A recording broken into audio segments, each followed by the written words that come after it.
প্রিয় দর্শক, আসসালামু আলাইকুম। দেশ ও দেশের বাইরে থেকে যারা আমাদের এসপিএম অ্যাগ্রোর ভিডিওগুলো দেখেন তাদেরকে জানাই আন্তরিক শুভেচ্ছা ও অভিনন্দন। আমরা আজকে আপনাদেরকে আমাদের ফার্মের যে শেডটা বানানো হচ্ছে সেটার আপডেট দেখানোর চেষ্টা করব। আসলে আমাদের যে হাঁসের ফার্মের জন্য যে শেডটা তৈরি করা হচ্ছে সেই শেডটা আমরা এই 4-5 দিনের ভিতরে কতটুকু এগাইতে পারলাম সেই জিনিসটা দেখানোর জন্য কিন্তু আজকের এই ভিডিওটা করা। আমরা প্রত্যেক সময় আপনাদেরকে ইনফরমেশন দেওয়ার চেষ্টা করি যে আপনারা কোন মাপে শেড করলে আপনাদের সুবিধা হবে, বিশেষ করে হাঁস, গরু, ছাগল প্রত্যেকটা ক্ষেত্রে আমরা কিন্তু স্টেপ বাই স্টেপ বোঝানোর চেষ্টা করি। আর আমাদের যে হাঁসের শেডটা হচ্ছে সেটি কিন্তু প্রায় পরিপূর্ণ। এই যে আপনারা দেখতে পাচ্ছেন আমার পিছনে যে শেডটা, এটা কিন্তু হচ্ছে এদিকে এই যে এই সাইডে মানে যে চওড়াটা এটা কিন্তু আপনার 19 ফিট আর লম্বাটা হচ্ছে 66 ফিট। হ্যাঁ, তার মানে আমি মূলত 1000 হাঁস পালনের জন্য এখানে ব্যবস্থা করছি, কারণ শুধুমাত্র যেহেতু রাত্রে হাঁস থাকবে সেহেতু আমরা কিন্তু এখানে 1000 হাঁস অনায়াসেই পালন করতে পারবো। আর আপনাদের যদি দেখাই আমার যে হাঁসগুলা থাকবে সেই হাঁসগুলা অবশ্যই এখানে এখানে মানে রাত্রে থাকবে আর এখানে হচ্ছে দিনের বেলাতে ঘোরাফেরা করবে। সাথে কিন্তু আমার এখানে এই যে আমার শেডের সামনেই কিন্তু বড় একটা নদী, মানে এটা হচ্ছে আমাদের ভৈরব নদী। আর এই নদীতেই কিন্তু আমাদের এই হাঁসগুলো মানে চড়বে। হুম। আর এই হাঁসগুলো চড়ার মাধ্যমে আমাদের খাবার খরচ অনেকাংশেই কমে যাবে। এই যে দেখছেন। আর আপনাদের একটা জিনিস বলি যে হাঁসের কিন্তু রোগ হয় না তা না, আর রোগ হওয়ার পিছনে মূল যেটা কারণ সেটি হচ্ছে কিন্তু গরম। হাঁসের রোগ হয়ই গরমকালে এবং গরমেই রোগগুলো হয়। আর সেই গরম থেকে আপনাদেরকে লাঘব করার জন্য বিশেষ করে হাঁসের ফার্ম দিতে হলে অবশ্যই আপনাদেরকে ছায়াযুক্ত স্থান চয়েস করতে হবে। আর যদি ছায়া না থাকে তাহলে আমার আমার যেমন এখানে আমি যদি দেখাই, আমার কিন্তু এখানে প্রচুর পরিমাণে গাছপালা আছে। এই যে দেখছেন কাঁঠাল গাছগুলো আমার যখন আগে ফার্ম ছিল, আমার আগের ফার্মে সামান্য একটু কারণে অনেক রোগের কারণে আর কি সেই ফার্মটা আমরা বন্ধ করতে বাধ্য হই। মানে হাঁসের ভিতরে রোগ ঢুকে পড়ছিল, আর সেই হাঁসের ভিতরে রোগ ঢুকছিলই কিন্তু হচ্ছে অতিরিক্ত গরমের কারণে। তো আমরা সেই গরমটাকে এবার মানে ইয়ে করার জন্য, বন্ধ করার জন্য আমাদের যে কাঁঠাল গাছগুলো ছিল এগুলো কিন্তু মাসাল্লাহ অনেক বড় হয়ে গেছে। অতএব আমাদের সামনে প্রায় টাইমই মানে এক কথায় পশ্চিম দিক থেকে যখন সূর্য উঠবে তখন কিন্তু আমাদের শেড সহ শেডের সামনের এরিয়া পুরোটাই ঠান্ডা থাকবে। আর যখন সূর্য ওদিকে ডুবে যাবে বা মাথার উপরে তখন কিন্তু আপনার এই যে কাঁঠাল গাছের যে গোড়াগুলো এগুলো কিন্তু মানে ছায়া থাকবে।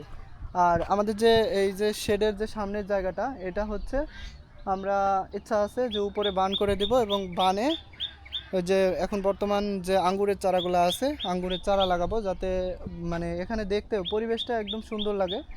আর পরিবেশ সুন্দরটাই মেন কিন্তু প্রত্যেকটা ক্ষেত্রেই হাঁসের ফার্ম বলেন বা যে কোনো ধরনের ফার্ম বলেন, পরিবেশ যদি আপনি মেনটেন না করতে পারেন তাহলে আপনার যে কোনো ধরনের প্রবলেম কিন্তু আপনার খামারে এসে বাসা বাঁধবে।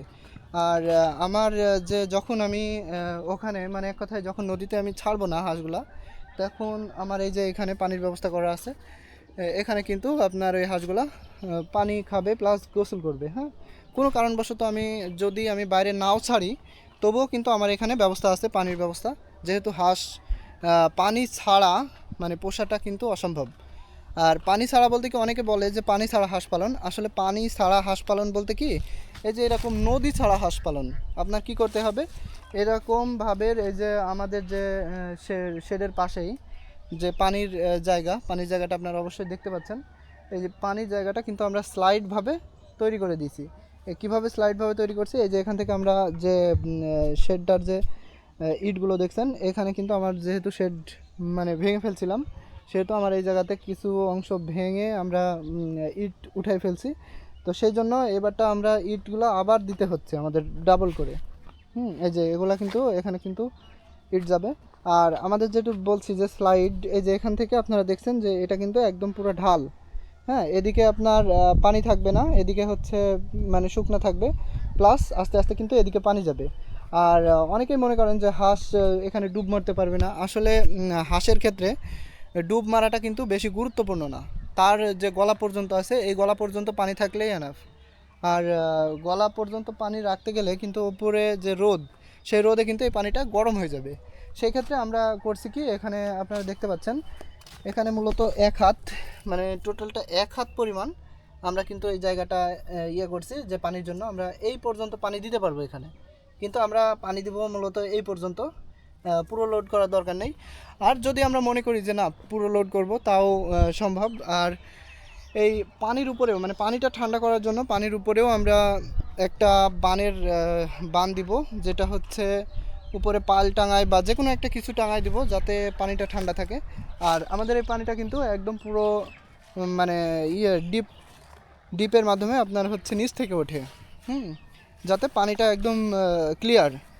আর অবশ্যই আপনারা হাঁস মুরগি যেটাই পালন করেন না কেন আপনারা রিফাইন পানি দেওয়ার চেষ্টা করবেন। মানে রিফাইন বলতে কি, পানিতে যাতে আর্সেনিক না থাকে বা আয়রন না থাকে, এদিকে আপনারা খেয়াল করবেন। কারণ আয়রন, আর্সেনিক এগুলাতে কিন্তু হাঁস মুরগি বা যে কোনো কিছুর প্রোডাকশন কিন্তু অনেকাংশেই কমায় দেয়। আর আমাদের যেহেতু এটা প্রবাহমান নদী, সেহেতু এখানকার পানি আসা আলহামদুলিল্লাহ সবসময়তেই ক্লিয়ার থাকে। আর ক্লিয়ার থাকাটাই স্বাভাবিক, কারণ ওখানে অনেক বড় একটা প্রশস্ত দেখছেন। আর এদিকে মানে লম্বাই তো কোনো ঠিক নাই, ইন্ডিয়ার সাথে সংযুক্ত।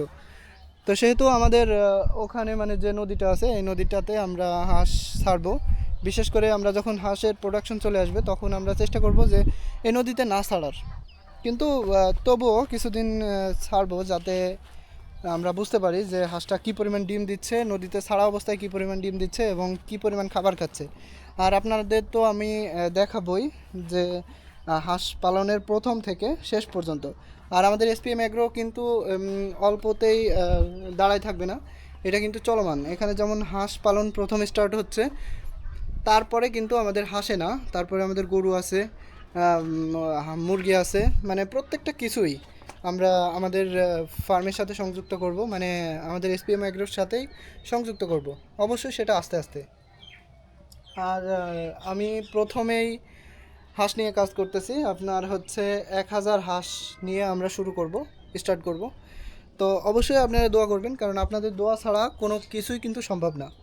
তাই অবশ্যই আমাদের জন্য দোয়া করবেন। আর আমরা যেন আপনাদেরকে A to Z দেখাইতে পারি কিভাবে আমরা ফার্মটা পরিচালনা করছি এবং কিভাবে আমরা প্রত্যেকটা কিছু করছি সেগুলো আপনাদেরকে দেখাইতে পারি। আর যারা আমাদের এই ভিডিওটা দেখবেন তারা অবশ্যই চ্যানেলটি সাবস্ক্রাইব করবেন, কারণ আপনাদের সাবস্ক্রাইব করার কারণেই কিন্তু আমরা ইন্সপায়ার হই ভিডিও তৈরি করার জন্য।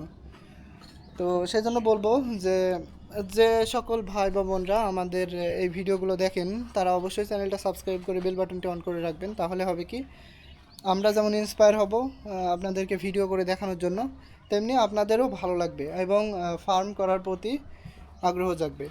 আর আমরা যেহেতু আমাদের নিজেদের মানে ফার্ম, সেহেতু আমরা একটা ফার্ম ভিজিট করে এসে যে আপনাদেরকে বললাম যে ওটার এটা ওটা এটা, এভাবে না। আমরা প্রতিটা কাজ, মানে আমাদের যে রেগুলার কাজ, আমরা কিন্তু সেটাও আপনাদেরকে দেখানোর চেষ্টা করব যে আমরা কিভাবে খেতে দিই, কিভাবে কি করি এবং কিভাবে ভ্যাকসিন দিই, কোন বয়সে ভ্যাকসিন দিতে হবে। আর টোটাল তো থাকছেই, সাথে আমাদের ছোটোখাটো যে কোনো রোগ আমার ফার্মে ঢুকলে বা বড় রোগ ঢুকলে আল্লাহ না করুক, সেটাও আপনাদেরকে আপডেট জানানো হবে। এবং A to Z, মানে হাঁস বিষয়ে বলবো, A to Z আপনারা কিন্তু আমার এই চ্যানেলের ভিডিওতে পেয়ে যাবেন।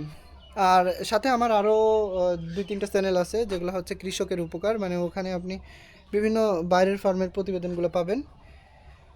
তো অবশ্যই আমাদের জন্য দোয়া করবেন। Thank you. এ পর্যন্তই, সামনের কোনো একটা ভিডিওতে অবশ্যই আপনাদের সাথে দেখা হবে। আল্লাহ হাফেজ।